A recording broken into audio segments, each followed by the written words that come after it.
BSc second year students, हम लोगों ने स्कॉर्पियन चैप्टर स्टार्ट किया था। उसके जो एक्सटर्नल फीचर्स थे उसके बारे में हम लोग पढ़ चुके हैं, स्टार्ट कर चुके हैं। उसके मैंने पढ़ चुके हैं कि इसका शरीर जो होता है दो पार्ट्स के अंदर बटा हुआ होता है।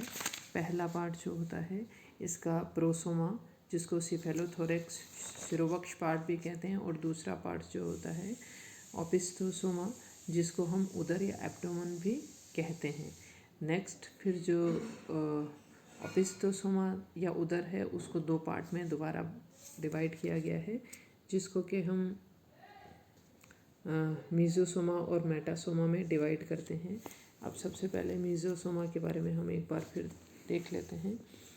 मीजोसोमा जो होता है मध्यकाय या उदर पूर्व, ये जो इसका प्रोसोमा है, ठीक है, शिरोवक्ष पार्ट जो है, उस शिरोवक्ष का जो अग्र चौड़ा भाग होता है,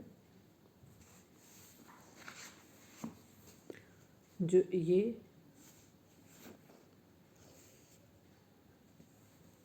ओपिस्थोसोमा उदर एब्डोमेन का जो आगे का चौड़ा पार्ट होता है वो अग्रकाय से प्रोसोमा से जुड़ा हुआ रहता है, जिसको मध्यकाय मीजोसोमा कहा जाता है।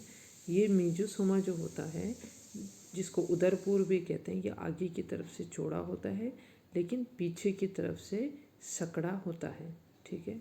और ये कुल 7 खंडों का बना हुआ होता है, और इसके जो प्रत्येक खंड हैं उनके पृष्ठ डॉर्सल जो सरफेस होती है उसके ऊपर काइटिन से बनी हुई प्लेट टर्गम स्थित होती है, और नीचे की तरफ का जो हिस्सा होता है वो स्टर्नम से ढका हुआ होता है। और ये जो दोनों प्लेटें हैं टर्गम और स्टर्नम, ये पार्श्व में लैटरल साइड में एक लचीली झिल्ली के द्वारा जुड़ी हुई रहती है, जिसको आर्थ्रोडियल मेम्ब्रेन कहा जाता है। और ये जो मध्यकाय के जो खंड होते हैं, सेगमेंट होते हैं, उनमें उपांगों का अभाव होता है। उपांग कहाँ होते हैं, अपेंडेजेस कहाँ पाए जाते हैं? शिरोवक्ष पार्ट में। जो फर्स्ट पार्ट है इसका प्रोसोमा या सिफेलोथोरैक्स, उस पार्ट में अपेंडेजेस पाए जाते हैं। इस एब्डोमेन पार्ट में अपेंडेजेस एब्सेंट होते हैं, ठीक है। इसको आप लोग डायग्राम में देख सकते हैं। डायग्राम को देख लीजिए एक बार।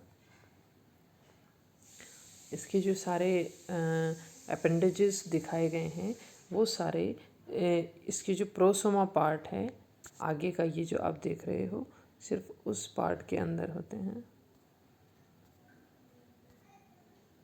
ये इस पार्ट में, ये जो प्रोसोमा पार्ट है इसके अंदर ये सारे अपेंडेजेज उपस्थित होते हैं, ठीक है। लेकिन मीजोसोमा में और मेटासोमा, इसके अंदर अपेंडेजेस एब्सेंट होते हैं, ठीक है। इसके अंदर आप लोग देख रहे हो जो मीजोसोमा है उसमें 1 to 7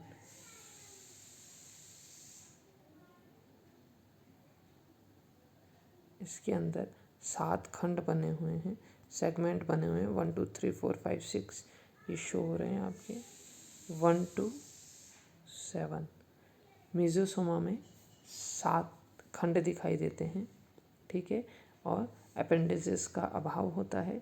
इसके अलावा ये जो मीजोसोमा है इसमें जो वेंट्रल सरफेस होती है उसके ऊपर कुछ अलग अलग, ये आप लोग देख रहे हैं, ये संरचनाएं दिखाई देती हैं। जैसे कि इसके अंदर आप लोग देख रहे हैं पैक्टिनेट,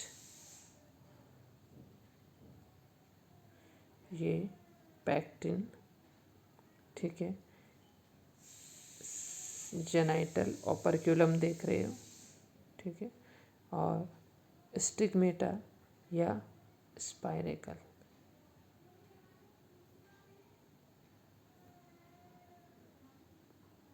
ये जो स्पाइरेकल देख रहे हो,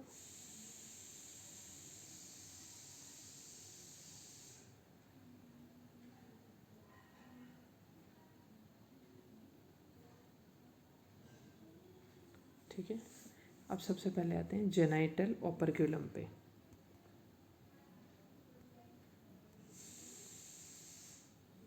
जेनाइटल ओपर्क्युलम जो है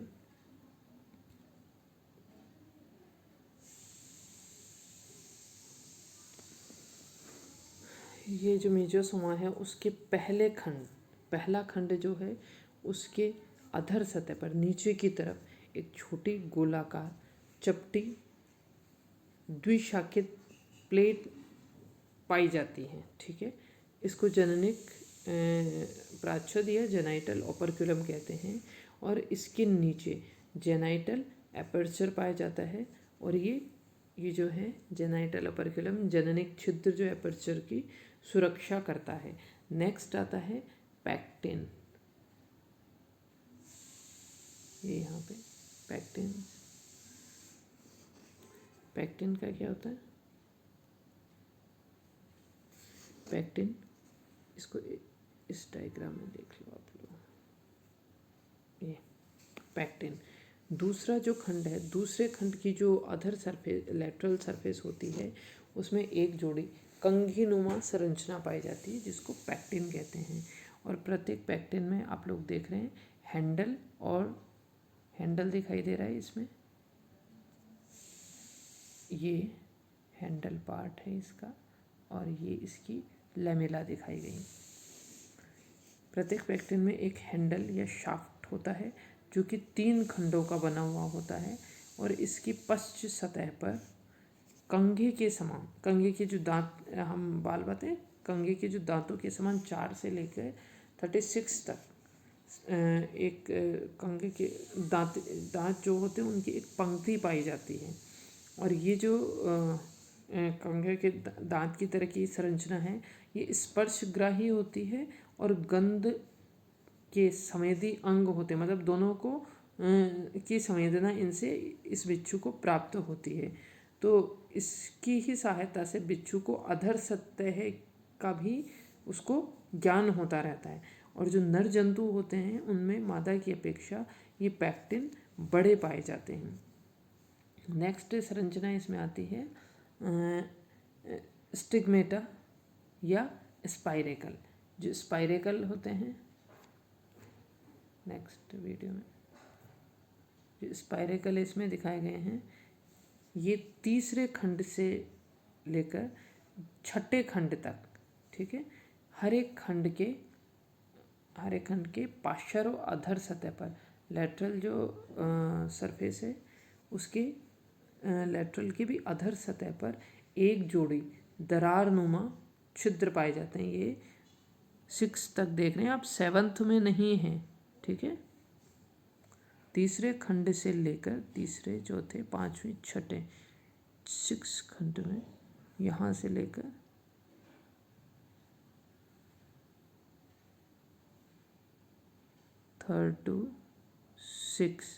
थर्ड फोर्थ फिफ्थ सिक्स्थ, ठीक है, इन 4 खंडों के अंदर अधर सतह पर पार्श्व अधर सतह पर दरारनुमा छिद्र पाए जाते हैं जिनको स्पाइरेकल या स्टिग्मेटा कहते हैं। तो 4 जोड़ी हो गए और ये बुक लंग्स के अंदर खुलते हैं। ठीक है, अब नेक्स्ट इसके बाद आता है मेटासोमा। ठीक है, ये पार्ट जो आप देख रहे हैं आप मेटासोमा, ठीक है, ये शरीर का पीछे का पार्ट है, बेलनाकार सिलेंडर शेप में है। ठीक है, और कितने खंडों का बना हुआ है? 1 to 5 देख रहे हैं।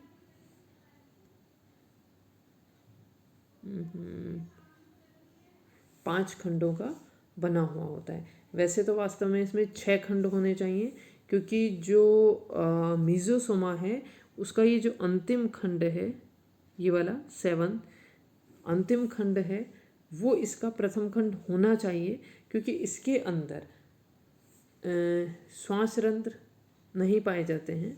ठीक है, नहीं पाए जाते हैं। और ये जो पश्चकाय है मेटासोमा, उसके जो सारे खंड होते हैं पूरी तरह काइटिन का एक रिंग इन के द्वारा ये ढके हुए रहते हैं। और जब ये स्कॉर्पियन चलता है तो इसका ये वाला जो मेटासोमा पार्ट होता है वो ऊपर की तरफ उठ जाता है। आपने अगर कभी बिच्छू को चलते हुए देखा हो तो उसका अपन समझते हैं कि ये पूरी की पूरी पूंछ है, ये पूंछ का हिस्सा ऊपर की तरफ टर्न हुआ होता है और मीजोसोमा तक मीजोसोमा पार्ट तक ये पहुंच जाता है।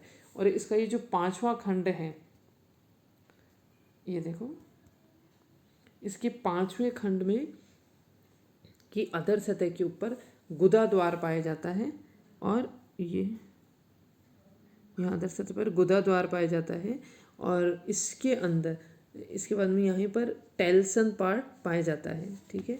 और ये जो इसका पुच्छ खंड जिसको बोलते हैं, पुच्छ खंड है, उस पर बिच्छू का डंक डंक भी कहते हैं इसको।